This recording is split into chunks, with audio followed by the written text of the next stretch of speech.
നമസ്കാരം. കേരളത്തിൽ വീണ്ടും സ്വർണ്ണവില വർദ്ധിച്ചിരിക്കുകയാണ്. എല്ലാ റെക്കോർഡുകളും മറികടന്ന പുതിയ ഉയരങ്ങൾ താണ്ടുകയാണ് സ്വർണം. ഒരുപക്ഷെ വരും ദിവസങ്ങളിലും സ്വർണത്തിന് നേരിയ തോതിൽ വിലമാറ്റം സംഭവിക്കാം. കേരളത്തിൽ ഇന്ന്, അതായത് ജനുവരി മാസം 30-ാം തീയതി, ഒരു പവൻ സ്വർണത്തിന് 60,880 രൂപയിൽ എത്തിയിട്ടുണ്ട്. 120 രൂപയാണ് പവന് കൂടിയത്. ഗ്രാമിന് 15 രൂപ വർദ്ധിച്ച 7,610 രൂപയിൽ എത്തി. 18 ക്യാരറ്റ് സ്വർണം ഗ്രാമിന് 10 രൂപ വർദ്ധിച്ച് 6,285 രൂപയുമായി. അതേസമയം വെള്ളിയുടെ വിലയിൽ കാര്യമായ മാറ്റങ്ങൾ ഉണ്ടായിട്ടുണ്ട്. ഗ്രാമിന് 2 രൂപ വർദ്ധിച്ച 100 രൂപയിൽ എത്തിയിട്ടുണ്ട്. ആഗോള സ്വർണ്ണ വിലയിൽ നേരിയ മുന്നേറ്റം പ്രകടമാണ്.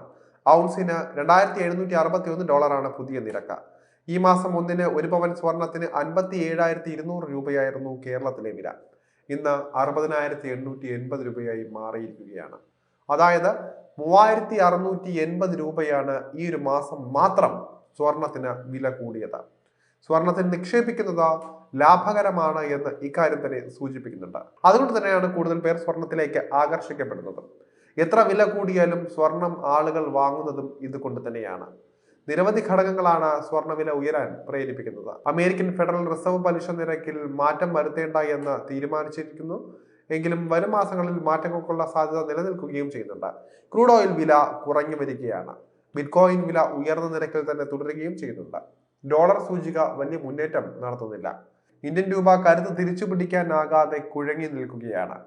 American president Donald Trump bank പലിശയിൽ കാര്യമായി കൈവയ്ക്കില്ല എന്നാണ് കരുതുന്നത്. ഓഹരി വിപണിയാണ് അദ്ദേഹത്തിന്റെ നോട്ടം. ഡോളർ സൂചിക 107 എന്ന നിരക്കിലാണ് ഉള്ളത്. ഇന്ത്യൻ രൂപ 86.58 എന്ന നിരക്കിലും. ഡോളറും രൂപയും കരുത്ത് വർദ്ധിപ്പിച്ചാൽ സ്വർണ്ണവില കുറയാൻ സാധ്യതയുണ്ട്. എന്നാൽ ഇക്കാര്യത്തിൽ വിപണി അസ്ഥിരമായിട്ടാണ് കാണുന്നത്. ക്രൂഡ് ഓയിൽ വില ഇടിയുന്നത് ഇന്ത്യ ഉൾപ്പെടെയുള്ള രാജ്യങ്ങൾക്ക് നേട്ടമാണ്. ബ്രന്റ് ക്രൂഡ് ബാരലിന് $76 താഴ്ന്നിട്ടുണ്ട്. ക്രിപ്റ്റോ കറൻസിയായ ബിറ്റ്കോയിൻ വില $1,04,000 കയറിയിരിക്കുകയാണ്. അമേരിക്കൻ കേന്ദ്ര ബാങ്കായ ഫെഡറൽ റിസർവ് പ്രതീക്ഷിച്ച പോലെ പലിശ നിരക്കിൽ മാറ്റം വരുത്തിയില്ല. അതേസമയം മാർച്ചിൽ ചേരുന്ന യോഗത്തിൽ മാറ്റത്തിന് സാധ്യതയുണ്ട്. ഈ വർഷം 2 തവണ പലിശ കുറയ്ക്കുമെന്നാണ് കരുതുന്നത്. പലിശ കുറയ്ക്കുമ്പോൾ നിക്ഷേപകർ സ്വർണത്തിലേക്ക് തിരിയും. സ്വർണ്ണവില ഉയരുകയും ചെയ്യും. അമേരിക്കൻ പ്രസിഡന്റും ഫെഡറൽ റിസർവ് ചെയർമാനും തമ്മിൽ സ്വരച്ചേർച്ചയില്ല എന്ന പ്രചാരണം കുറഞ്ഞിട്ടുണ്ട്. കൂടുതൽ ക്രൂഡ് ഓയിൽ ഉൽപ്പാദിപ്പിക്കാനുള്ള ശ്രമത്തിലാണ് ട്രംപ്. വില കുറയ്ക്കണമെന്ന ഒപെക് രാജ്യങ്ങളോട് അദ്ദേഹം ആവശ്യപ്പെട്ടിട്ടുമുണ്ട്.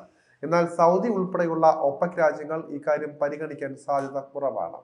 ശനിയാഴ്ചയാണ് ഇന്ത്യയിൽ ബജറ്റ് അവതരണം വരാൻ പോകുന്നത്.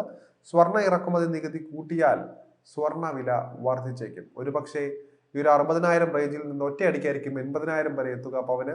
അതുകൊണ്ട് തന്നെ സ്വർണം വാങ്ങണമെന്ന് ആഗ്രഹിക്കുന്നവർ എത്രയും പെട്ടെന്ന് വാങ്ങുക. പ്രത്യേകിച്ച് വിവാഹ സീസണൊക്കെ അടുത്ത് നിൽക്കുക. വിവാഹത്തിന് സ്വർണം വാങ്ങണമെന്ന് ആലോചിച്ചിരിക്കുന്നവർക്ക് ഇനി കാത്തിരിക്കാൻ സമയമില്ല. ഇപ്പോൾ സ്വർണം വാങ്ങിയില്ലെങ്കിൽ പോലും അഡ്വാൻസ് ബുക്കിംഗ് ചെയ്യുക. കാരണം ഇന്ന് ബുക്ക് ചെയ്ത വിലയ്ക്ക് ഭാവിയിൽ നിങ്ങൾക്ക് വാങ്ങും. അത് കൂടിയാലും കുറഞ്ഞാലും അത് ഇന്നത്തെ നിരക്കിൽ വാങ്ങാൻ കഴിയുമെന്നതാണ് അഡ്വാൻസ് ബുക്കിംഗ് കൊണ്ടുള്ള പ്രത്യേകത. നിരവധി ജ്വല്ലറികൾ ഇപ്പോൾ അഡ്വാൻസ് ബുക്കിംഗ് സൗകര്യം കേരളത്തിൽ ഏർപ്പെടുത്തിയിട്ടുണ്ട്.